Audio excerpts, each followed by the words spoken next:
Hello बच्चों, मेरा नाम रोहित कुमार यादव है और मैं स्वागत करता हूं आपका अपने चैनल पर। और आज मैं आपके सामने अपने बुक का इंट्रोडक्शन देने जा रहा हूं जिसका नाम है differential calculus and integral calculus, जो कि एनईपी के सिलेबस पर बेस है और ये बीएससी फर्स्ट ईयर के स्टूडेंट्स के लिए पब्लिश की गई है। और यह बुक हमारे ऑर्गेनाइजेशन ठाकुर पब्लिकेशन लिमिटेड के द्वारा ऑर्गेनाइज की गई है। इस बुक के अंदर एनईपी के थ्रू बहुत सारे मैथमेटिक्स के टॉपिक्स हैं जो कि एक साथ यहाँ पर डाले गए हैं। और उन टॉपिक्स में से मैं सबसे पहले टॉपिक जो आज के आपके सामने ला रहा हूँ उसका नाम है इंट्रोडक्शन ऑफ मैथमेटिक्स, जिसका कुछ पार्ट जो मैं आज आपके सामने डिफाइन करने जा रहा हूँ और आप देख सकते हैं जैसा कि मैं आपको बताने जा रहा हूँ। मेरा सबसे पहला टॉपिक है इंट्रोडक्शन टू मैथमेटिक्स, जो कि हमारे बुक में सबसे पहला पार्ट है। मैथमेटिक्स क्या है और इसका यूज़ क्या है और ये किस लिए आया है। आज के टाइम में, प्रेजेंट टाइम में देखा जाए तो मैथमेटिक्स हर जगह यूज़ हो रही है, चाहे वो किसी भी काम में ले लीजिए, ज़मीन खोदने से लेकर आसमान में जाने तक हर जगह मैथमेटिक्स का ही यूज़ हो रहा है। हमारे ऐसे बहुत सारे मैथमेटिशियन थे जो एंशिएंट टाइम से, जिन्होंने मैथमेटिक्स के बहुत सारे कॉन्सेप्ट दिए, बहुत सारे फार्मूले दिए, बहुत सारे इन्वेंशन किए, जो आज प्रेजेंट टाइम में हमारे मैथमेटिक्स को पूरी दुनिया में नंबर 1 पर लाकर खड़ा कर दिया है। इंडियन मैथमेटिक्स आज से नहीं, पुराने टाइम से करीब 4000 सालों से हमारे समक्ष है और हमारे साइंटिस्टों ने इसमें अपना भरपूर योगदान दिया है।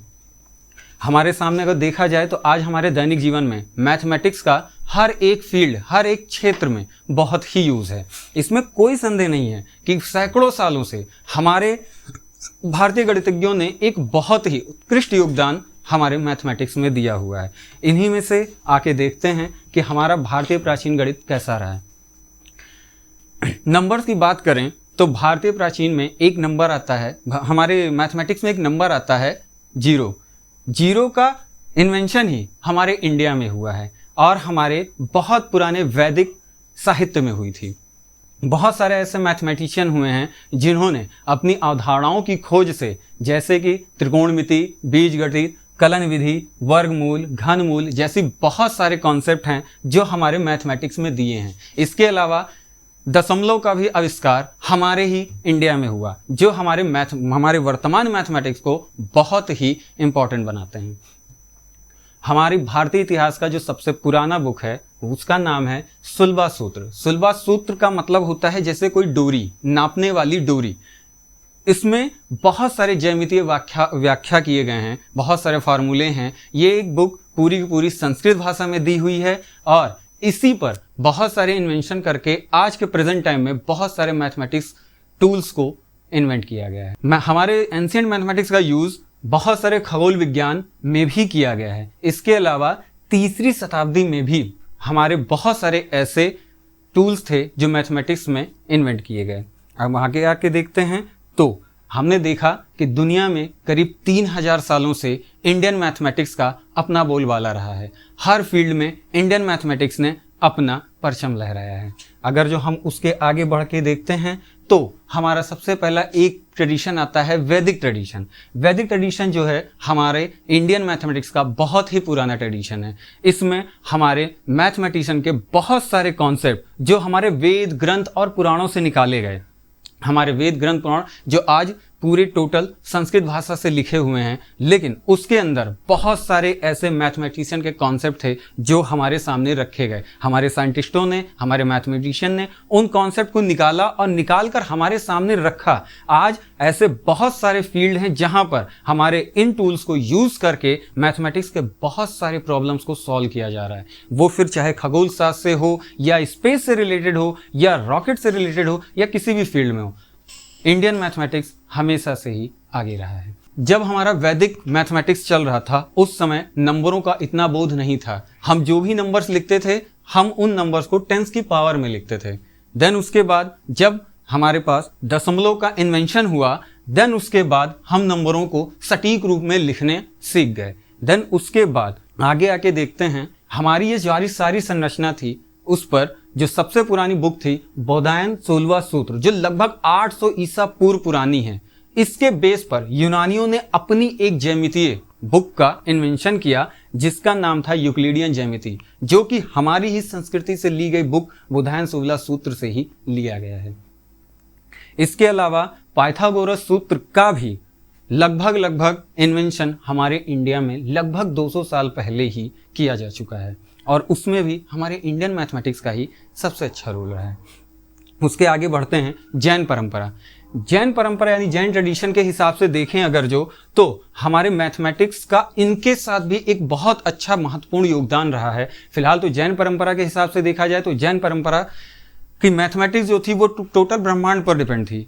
ब्रह्मांड से रिलेटेड जो भी प्रॉब्लम्स थे उसमें भी हमारे मैथमेटिक्स ने एक अच्छा योगदान दिया और उसके बाद हमने विस्तृत ब्रह्मांड की जानकारी कैसे हासिल की वो पूरा का पूरा हमारे एंशिएंट मैथमेटिक्स के थ्रू हुआ। एंशिएंट मैथमेटिक्स के थ्रू हमने और भी बहुत सारी चीज़ें थी जिनका हमने कई दशकों तक यूज़ किया और उसके बाद हमने बहुत सारे प्रॉब्लम्स को सॉल्व किया। इसी के साथ आते हैं जो हमारे बहुत सारे मैथमेटिक्स थे जिन्होंने अपने बहुत सारे योगदान धीरे धीरे मैथमेटिक्स में देते गए, जो कि पुराने समय से लेके आज के करंट समय में भी हमारे मैथमेटिक्स को नंबर 1 बनाते हैं। इंडियन मैथमेटिक्स अपने आप में एक योगदान है जो आज यहाँ से लेकर बाहर फॉरेन कंट्रीज तक हमारे ही कॉन्सेप्ट का यूज़ कर रहे हैं। आगे आइए देखते हैं हमारे कुछ इंडियन मैथमेटिशियन हैं जिन्होंने थोड़ा थोड़ा करके ही सही बहुत बड़ा योगदान हमारे मैथमेटिक्स को दिया है और उनका ये थोड़ा योगदान बहुत ज़्यादा है। उसमें सबसे पहले नंबर 1 पर आते हैं आर्यभट्ट। आप लोगों ने जीरो सुना होगा ना। जीरो का इन्वेंट हमारे इन्हीं मैथमेटिशियन जिनका नाम आर्यभट्ट है इन्होंने ही दिया था। इसकी खोज भी भारत में ही हुई थी। ये बहुत बड़े खगोल वैज्ञानिक भी थे और उसके अलावा ये गुप्त वंश से बिलोंग करते थे। आर्यभट्ट ही थे जिन्होंने दुनिया को 0.4 स्थान तक पाई का मान भी इन्वेंट करके दिया था। इसके अलावा हम बात करते हैं ब्रह्मगुप्त की। ब्रह्मगुप्त ये भी हमारे बहुत अच्छे इंडियन मैथमेटिशियन थे जिन्होंने फिबोनाची आइडेंटिटी का इन्वेंशन किया था। यहाँ तक कि पाइथागोरस ट्रिपल का सूत्र भी इन्होंने ही दिया था और उसके अलावा जीरो का परिचय भी सबसे पहले इन्हीं के द्वारा दिया गया था। देन उसके बाद आर्यभट्ट ने उस पर इन्वेंट किया था। 7वीं शताब्दी के दौरान ब्रह्मगुप्त ने कुछ ऐसे सामान्य सूत्रों को इन्वेंट किया जिसके थ्रू हम द्विघात समीकरणों को बहुत आसानी से सॉल्व कर सकते थे। इसके अलावा उसके आगे आते हैं हमारे नेक्स्ट जो मैथमेटिशियन हैं उनका नाम है भास्कर। भास्कर एक बहुत अच्छे एस्ट्रोनॉमर और मैथमेटिशियन थे। इन्होंने कैलकुलस के ऊपर अपना बहुत अच्छा योगदान दिया जिसके थ्रू हमने खगोलीय समस्याओं को बहुत आसानी से सॉल्व कर लिया। उसके आगे आते हैं हमारे नेक्स्ट जो मैथमेटिशियन थे उनका नाम था हेमचंद्र। हेमचंद्र एक फिलोसफर भी थे और एक मैथमेटिशियन भी थे। इसके अलावा इन्होंने फिबोनाची सीरीज का भी इन्वेंशन किया जो कि इन्हीं के द्वारा दिया गया। हेमचंद्र एक ऐसे साइंटिस्ट थे जिन्हें कलयुग का सर्वज्ञ की उपाधि प्राप्त है। इसके अलावा नेक्स्ट आते हैं श्रीनिवास रामानुजन। श्रीनिवास रामानुजन एक ऐसे साइंटिस्ट थे, एक ऐसे मैथमेटिशियन थे जिन्होंने टैक्सी कैब नंबर का इन्वेंशन किया था। इसके बाद आते हैं सत्येंद्रनाथ बोस जिन्होंने अल्बर्ट आइंस्टीन के साथ मिलकर बोस आइंस्टीन सांख्यिकी का इन्वेंशन किया था। इसके अलावा CR राव जो कि एक भारतीय अमेरिकी गणितज्ञ थे। इन्होंने 19 देशों के विद्यालयों से 38 मानद डायरेक्टरी की उपाधि प्राप्त है।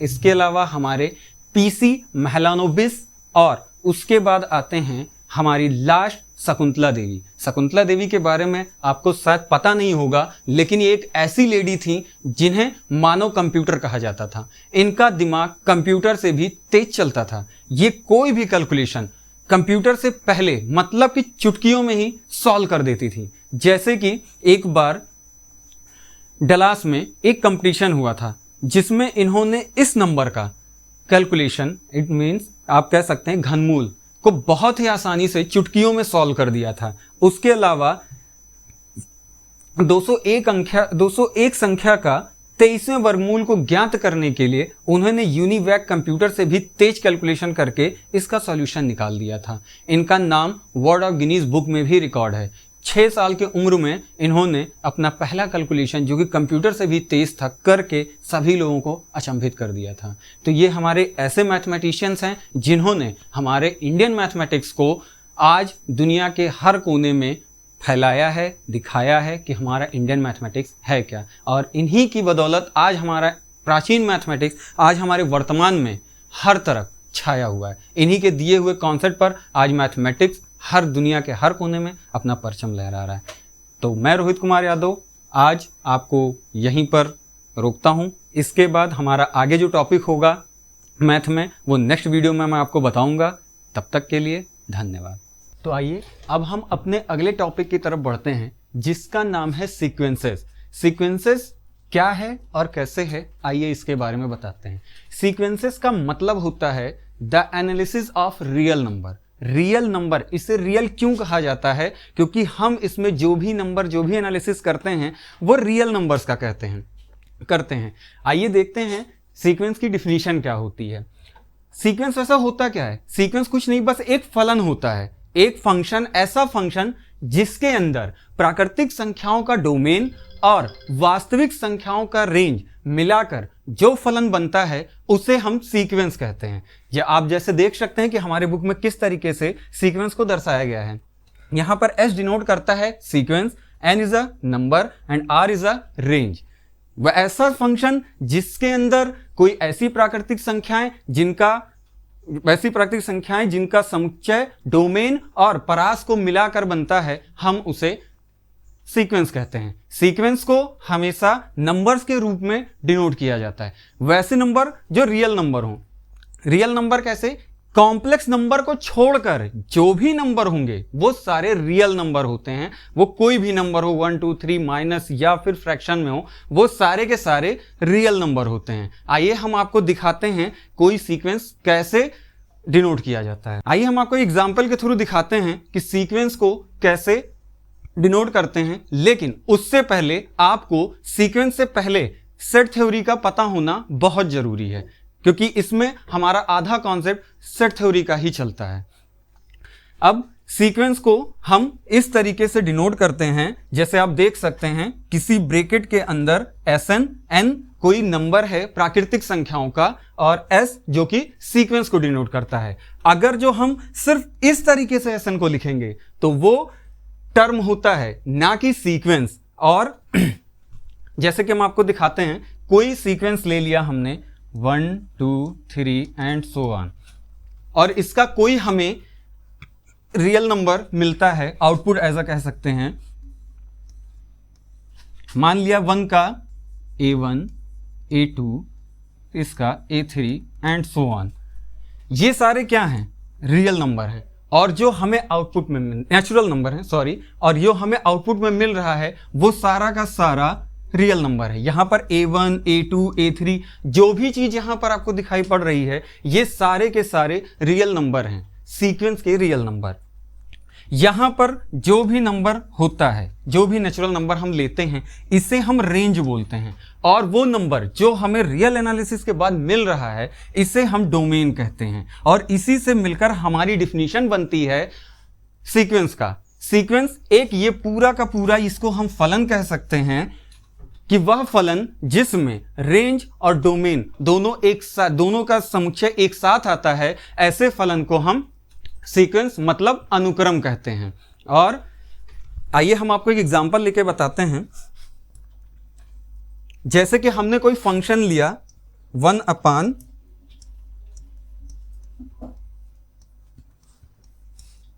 Sn equal to 1 upon n। अब मैं इसमें कोई भी अपना रियल नंबर आप सोच सकते हैं, जैसे कि 1 2 3 4 एंड सो ऑन।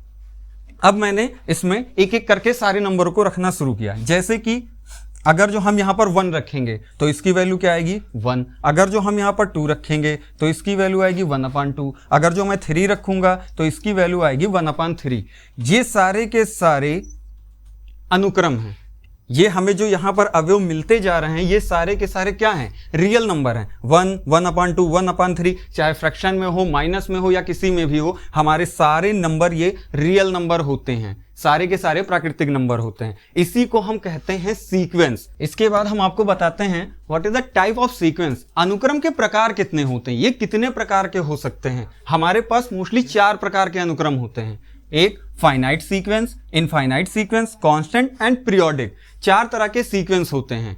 ऐसा सीक्वेंस जिसमें हमारे रियल नंबर, जिसकी लिमिट हमारी डिफाइन होती है, ऐसा कोई नंबर, जैसे कि हमने कोई रियल नंबर लिया 1 2 3 एंड सो ऑन n। अगर जो कोई नंबर हमारा एक लिमिट तक डिफाइन है 1 2 3 से लेके n तक, तो क्या होता है, ऐसे सीक्वेंस में हमारा नंबर डिफाइन होता है, वो 1 से शुरू होता है और n तक जाता है, 1 से n तक। तो ऐसा जो हमारा सीक्वेंस होता है वो क्या होता है, फाइनाइट होता है, क्योंकि हमें इसमें अपने लिमिट और रेंज उसकी पता होती है कि वो कहां तक जाएगी। और ऐसे सीक्वेंस को हम डिनोट कैसे करते हैं, ब्रैकेट के अंदर Sn i to n equal to 1। 1 जो हमारी होती है वो सीक्वेंस की स्टार्टिंग होती है, इसलिए हम 1 लिए, और i मतलब हमारा कोई नंबर है, और n जो कि नेचुरल नंबर का सीक्वेंस है जो कि n तक जाती है। इसके बाद हमारा अगला जो सीक्वेंस आता है उसको बोलते हैं इनफाइनाइट सीक्वेंस। ऐसे सीक्वेंस का समुच्चय, ऐसे सीक्वेंस जिसका लिमिट हमें कोई डिफाइन ना हो, ऐसा कोई नंबर जो चले 1 2 3 एंड सो ऑन से लेके इनफाइनाइट तक, अनंत तक हो, जिसका कुछ पता ना हो, ऐसा नंबर जो इनफाइनाइट तक चलता ही चला जाए, ऐसे सीक्वेंस को क्या बोलते हैं, इनफाइनाइट सीक्वेंस। और इसको डिनोट कैसे करते हैं, ब्रैकेट के अंदर Sn n to infinite equal to 1। उसके बाद हमारा अगला जो आता है उसको बोलते हैं कांस्टेंट सीक्वेंस। कांस्टेंट सीक्वेंस में क्या होता है, हमारा कोई भी समुच्चय, फलन कह लीजिए, ऐसा फलन जिसका रियल एनालिसिस आउटपुट हमारा सिर्फ और सिर्फ 1 आए। किसी भी केस में हम कोई भी फलन ले लें, कोई भी कुछ करें, उसका हमारा जो आउटपुट है रियल एनालिसिस वो सिर्फ और सिर्फ 1 मिले, ऐसे सीक्वेंस को हम कांस्टेंट सीक्वेंस कहते हैं। जैसे कि हम यहां एक नंबर कोई लेते हैं a1 a2 a3 and so on. अगर जो हम इसको लेके चले जाएं और इसका हमारा जो भी रियल एनालिसिस आएगा, ये हमारा कोई नेचुरल नंबर है जिसका हमने कोई रियल एनालिसिस लिया और वो हमें हर बार 1 ही मिल रहा है। हर बार कुछ भी मैं लूंगा उसका नंबर 1, कुछ भी लूं उसका नंबर 1। ऐसे सीक्वेंस को कांस्टेंट सीक्वेंस कहते हैं। देन उसके बाद आता है हमारा नेक्स्ट सीक्वेंस जिसको हम बोलते हैं पीरियोडिक सीक्वेंस।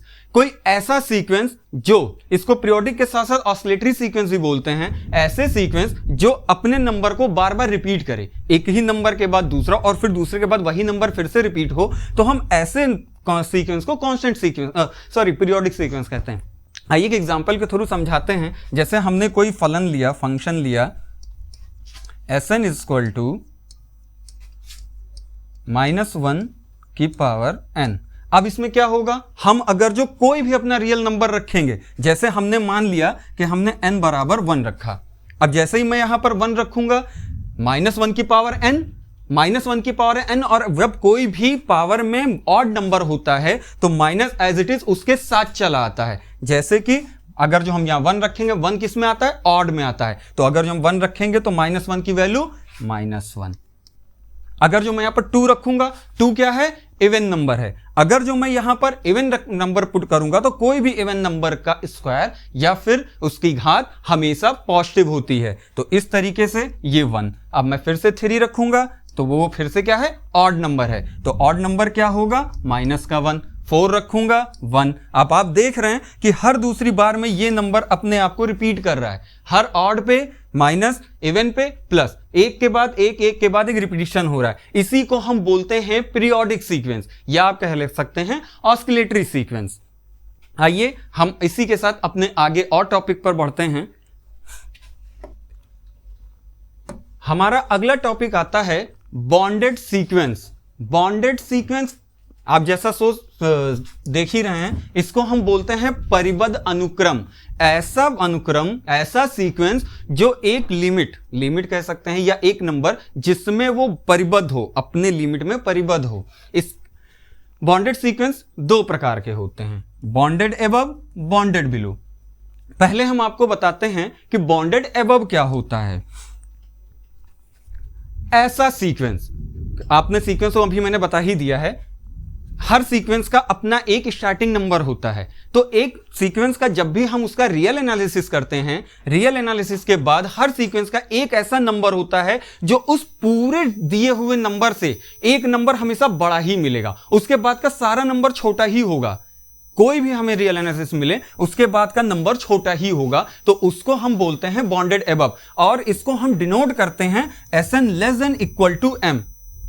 m हमने मान लिया उस सीक्वेंस का कोई एक नंबर है जो सबसे बड़ा होगा, और Sn कोई हमारा सीक्वेंस है, उस सीक्वेंस में मिलने वाला जो हमारा नंबर होगा वो नंबर सबसे बड़ा होगा। ऐसे को हम बोलते हैं बॉन्डेड एबव सीक्वेंस। अब हम यहां पर एक एग्जांपल लेकर आपको समझाते हैं कैसे।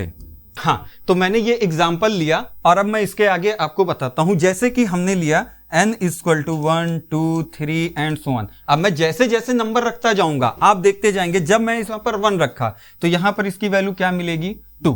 अब जब मैंने 2 रखूंगा तो इसकी वैल्यू हो जाएगी 1 + 1/2। अगर जो मैं इसको सॉल्व करूं तो ये हो जाएगी 3/2।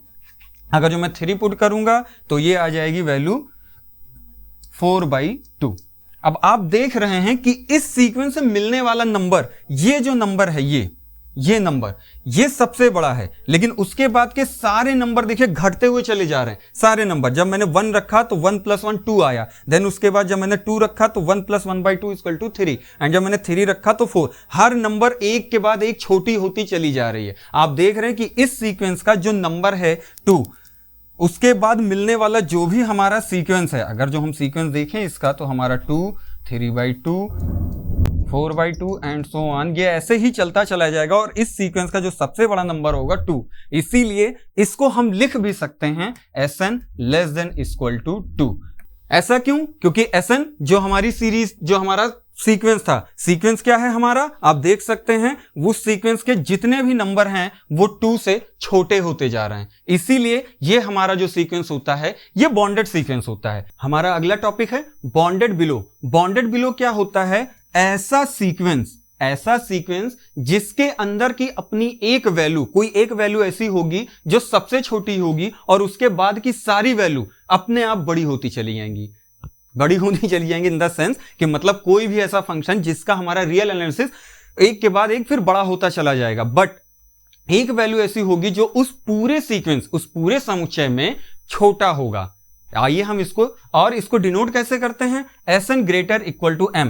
Sn क्या है? Sn यहां पर एक सीक्वेंस है और m उसका एक कोई टर्म ऐसा होगा जो छोटा होगा। आइए देखते हैं, हम इसको एक एग्जांपल देकर बता देते हैं। fx is equal to n square.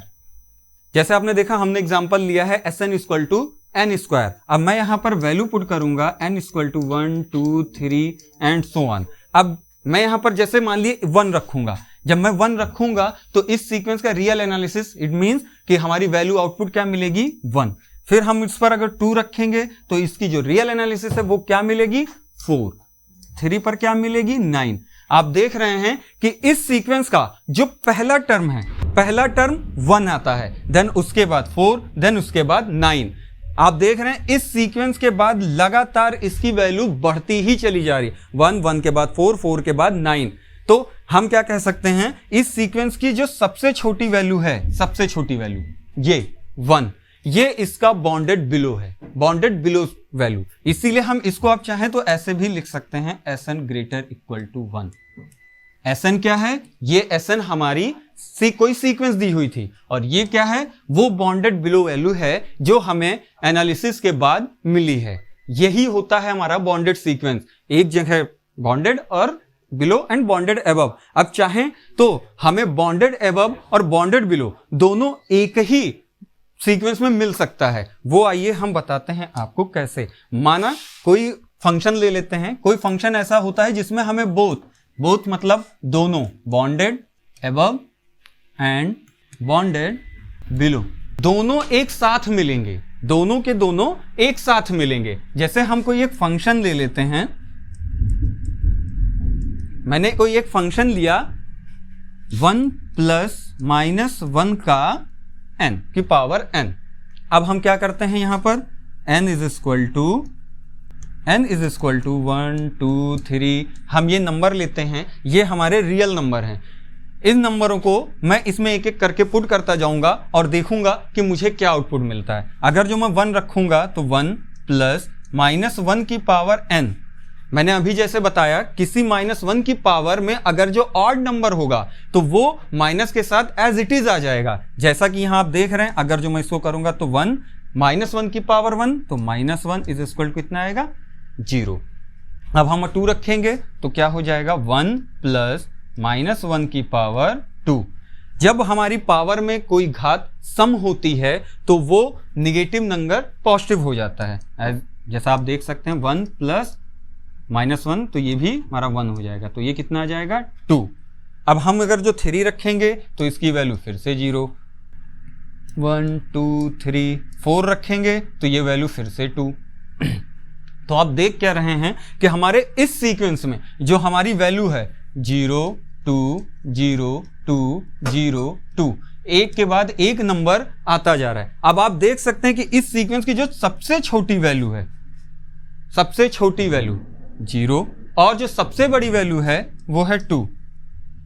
तो आप इस तरीके से देख सकते हैं कि हमारा एक ही सीक्वेंस में दोनों के दोनों सीक्वेंस मिल रहे हैं, बॉन्डेड एबव भी और बॉन्डेड बिलो भी। हम चाहें तो इसको डिनोट करने के लिए कुछ इस तरीके से इसको लिख सकते हैं। जो हमारा सीक्वेंस है वो क्या है, छोटा है 2 से और बड़ा है 0 से। इसको हम चाहें तो ऐसे डिनोट कर सकते हैं। इस सीक्वेंस की जो बॉन्डेड एबव वैल्यू है वो 2 है और इस सीक्वेंस की जो बॉन्डेड बिलो वैल्यू है वो की 0 है। ऐसे बहुत सारे सीक्वेंस हैं जिसमें कभी कभी हमारे दोनों सीक्वेंस एक साथ मिल जाते हैं। ऐसे और भी फंक्शन हैं जो हम आपको आगे कई वीडियोस में बताते रहेंगे। आगे हम आते हैं और अपने अगले टॉपिक की तरफ बढ़ते हैं जिसका नाम है मोनोटॉनिक सीक्वेंस, जैसे कि हिंदी में लिखा हुआ एकदिष्ट अनुक्रम। ये अनुक्रम भी 2 प्रकार के होते हैं, monotonic increasing and monotonic decreasing. Monotonic increasing जैसा आपको नाम से ही पता चल होगा, इंक्रीजिंग बढ़ता हुआ, एंड मोनोटॉनिक डिक्रीजिंग मतलब घटता हुआ। बट पहले मैं आपको बताता हूं कि मोनोटॉनिक इंक्रीजिंग क्या होता है।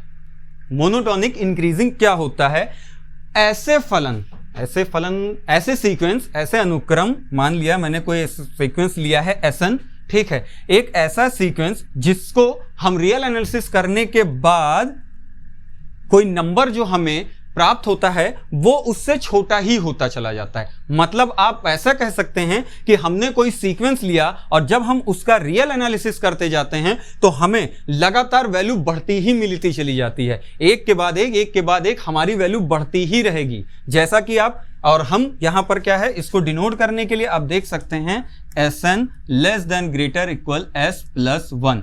जैसा कि आप देख सकते हैं ये एक हमारा सीक्वेंस है और ये हमारा रियल एनालिसिस के बाद मिला हुआ नंबर है, और जब हम इसका एनालिसिस करते हैं तो हमें ये सीक्वेंस इस नंबर से छोटा हुआ ही मिलता है। आइए हम इसको आप एग्जाम्पल के थ्रू आपको बताते हैं। एग्जाम्पल लिया मैंने एक SN equal to n square, ठीक है। इस एग्जाम्पल में हम देखते हैं कि हमने कोई नंबर लेते हैं 1 2 3 एंड सो ऑन, ठीक। अब हम क्या करते हैं, यहां पर n की जगह 1 2 3 अपने जो रियल नंबर हैं उनको मैं पुट करना शुरू लगाऊंगा और आप देखेंगे आगे हमें कैसे हमारा मोनोटॉनिक इंक्रीजिंग फंक्शन जो है मिलता चला जाएगा। आइए दिखाता हूं मैं आपको। मैंने 1 रखा तो 1 का स्क्वायर इक्वल टू 1, मैं 2 रखूंगा तो इसकी वैल्यू 4, 3 रखूंगा तो इसकी वैल्यू 9, 1 का स्क्वायर 1, 2 का स्क्वायर 2, 4 एंड 3 का स्क्वायर 9। आप देख रहे हैं कि जैसे जैसे हम इसमें अपने सीक्वेंस, मैंने सीक्वेंस कोई माना कि ऐसा कोई रियल नंबर का सीक्वेंस है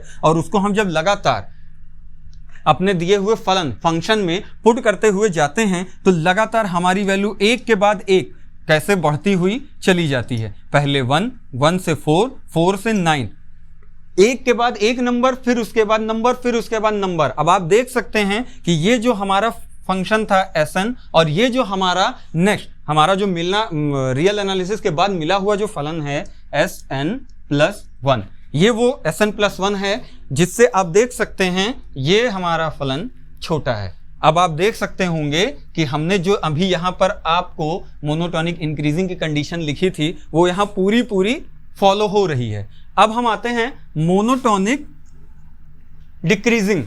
ठीक है, डिक्रीजिंग का मतलब आप समझ गए होंगे, घटना।